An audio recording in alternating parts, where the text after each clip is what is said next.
Hello, welcome students. You are watching a physics class on chapter number 5, namely what? Heat. Okay. So this is the heat. So that I have now discussed today now.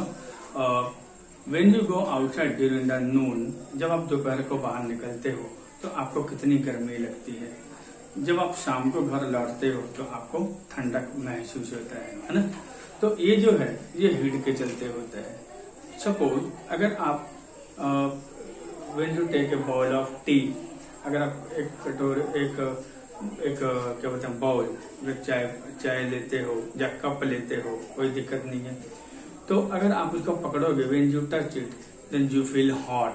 इसका मतलब ये हुआ कि जो heat है वो flow हुआ है from tea to your hand, इसलिए आपका हाथ क्या हुआ, गर्म फील हो रहा है। लेकिन इफ यू टच कोल्ड गिलास ऑफ वाटर, अगर आप ठंडे गिलास पे पानी को अगर टच करते हो तो यू फील कोल्ड। इसका मतलब ये हुआ कि आपने जब उसको टच किया तो आपके बॉडी की जो हीट थी वो ट्रांसफर हो जाती है पानी में, जिसके चलते आपको ठंडा महसूस होता है।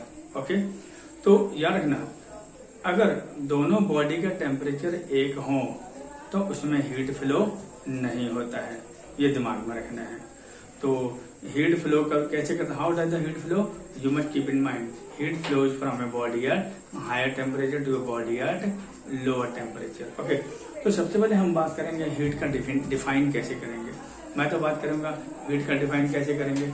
Heat is a form of energy. Heat जो है वो एक तरह का एनर्जी का एक फॉर्म है। ओके, और ये जो है that give us the sensation of hotness and और coldness of a body। इससे हमें ये पता चल जाता है कि बॉडी कितना ठंडा है या कितना गर्म है। लेकिन हम ये नहीं बोलेंगे कि इतना गर्म है, हम क्या बोलेंगे थोड़ा गर्म है या थोड़ा ज्यादा गर्म है या और ज्यादा गर्म है। हम बस यही बात करते हैं, लेकिन कितना टेम्परेचर है ये हम यानी कि इसका हम लोग अंदाजा नहीं लगा सकते हैं। ओके, और यदि इसमें दिमाग में रखोगे कि हीट जो है वो कभी भी heat cannot be created nor destroyed, but it can transfer from one body to another body। ये आपको दिमाग में रखना होगा। फिर आ जाओ यूनिट ऑफ हीट। हीट का यूनिट क्या है, मैं तो बोलूंगा heat is a form of क्या, एनर्जी। तो इसका यूनिट क्या हो जाएगा, जूल। और हम क्या कहेंगे, कैलोरी भी बोल सकते हैं। क्या कहते हैं, कह सकते हैं कैलोरी। तो याद रखोगे 1 कैलोरी की हम लोग क्या बोलेंगे, 1 कैलोरी इक्वल टू 4.182 जूल, जिसको हम लोग कहते हैं 1 कैलोरी इक्वल टू 4.2 जूल, जो हम अप्रॉक्स लेते हैं 1.4 कैलोरी। ओके, 1 कैलोरी इक्वल क्या हो जाएगा, 4.2 जूल, ये हो जाएगा। अगर मैं इससे बड़ा यूनिट लेना चाहूंगा तो फिर मेरा बन जाएगा 1 किलो कैलोरी इक्वल टू क्या, 4200 जूल। ये भी आपको दिमाग में रखना है। ओके, अब आपको थोड़ा ख्याल रखना है कि 1 कैलोरी 1 किलो कैलोरी को डिफाइन कैसे करेंगे।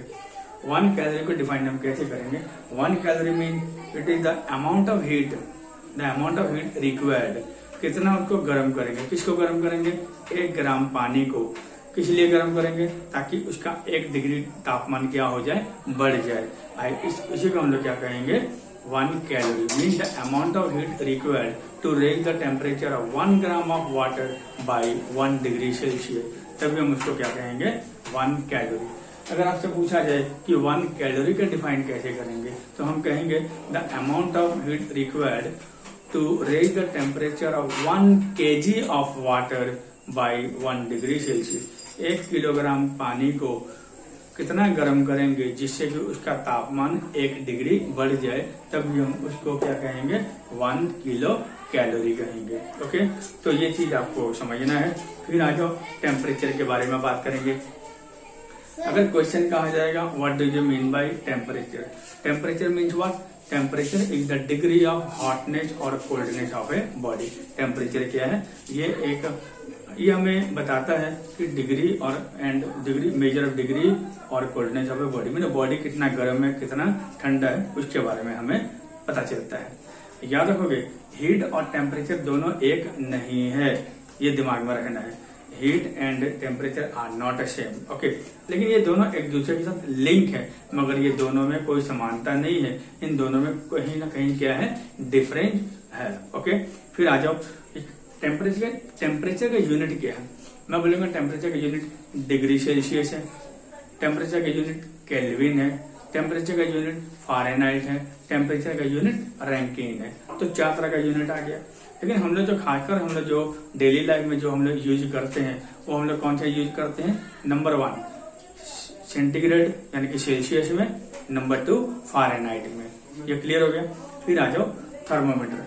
थर्मोमीटर क्या चीज है? मैं बोलूंगा थर्मोमीटर एक डिवाइस है जो बॉडी को मेजरिंग करने का काम आता है, बॉडी टेम्परेचर मेजरमेंट करता है, उसको हम लोग क्या बोलेंगे? थर्मोमीटर। तो थर्मोमीटर 2 तरह का होता है, एक होता है लेबोरेटरी थर्मोमीटर और दूसरा होता है क्लिनिकल थर्मोमीटर। ये दोनों में थोड़ा अंतर है, तो इसके बारे में हम थोड़ा आगे चल के नेक्स्ट क्लास में हम बताएंगे। तो सबसे पहले मैं एक बात करता हूँ, थर्मोमीटर क्या है? वो एक तरह का गिलास की तरह ट्यूब होती है, एक ट्यूब होती है गिलास की तरह, ऐसे ट्यूब होती है ऐसे, ओके। और ये छोटा यानी कि ये बल्ब होते हैं और बीच के अंदर पतली सी यानी कि क्या होती है? ये देखो कैपिलरी, पतली सी कैपिलरी ट्यूब होते हैं, ओके।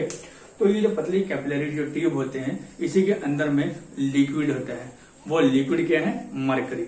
अब आपको ये समझना होगा कि थर्मोमीटर के अंदर में मरकरी क्यों रखा गया, कोई तो कारण होना चाहिए। तो इसके लिए आपको प्रिंसिपल समझना होगा कि जैसे जैसे वो गर्म होती है तो वैसे वैसे वो क्या होता है? एक्सपैंड होता है। जब ठंडा होने लग जाता है तो वो कंट्रैक्ट भी हो जाता है। तो मरकरी डालने का इसका कारण क्या है? नंबर 1 ये ओपैक लिक्विड है, नंबर 2 ये शाइनी है, चमकता है, इसको हम आसानी से थर्मोमीटर में रीड कर सकते हैं। Number 3 it does not stick to the glass of capillary tube, ये कांच के साथ चिपकता नहीं है, ओके।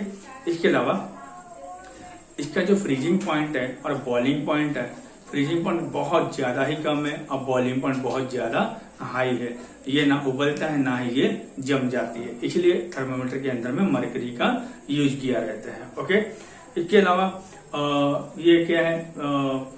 ये चमकता है, जो मैंने आपको पहले भी बता दिया। तो इसके हम लोग इसका uniform expand on heating, okay. जैसे जब गर्म होता है वो वैसे धीरे धीरे क्या होती रहती है?